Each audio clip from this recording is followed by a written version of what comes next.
Te kumjuru ni pha kubor smulam ro if pai ba kanok my constituency kibla tu no nongelam MC joki. Power Minister A.T. Mondal has said that there is no question of allowing bigger and heavier vehicles to ply on the Umiam Dam and bridge after the government spent almost to 20 crore on its strengthening. He said that there should be an alternative road at the earliest and work is underway in this regard. He further stated that the PWD department is exploring the idea of constructing a Bailey bridge along a different route to allow movement of heavier vehicles to and from Shillong.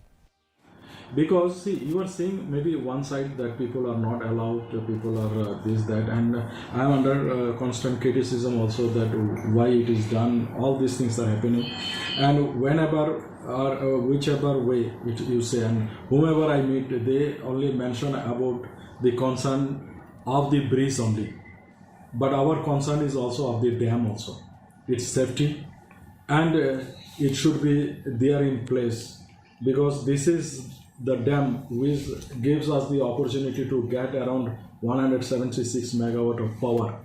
So if any untoward incident happens, then where will be us? So our actually look out to see that dam is in a safe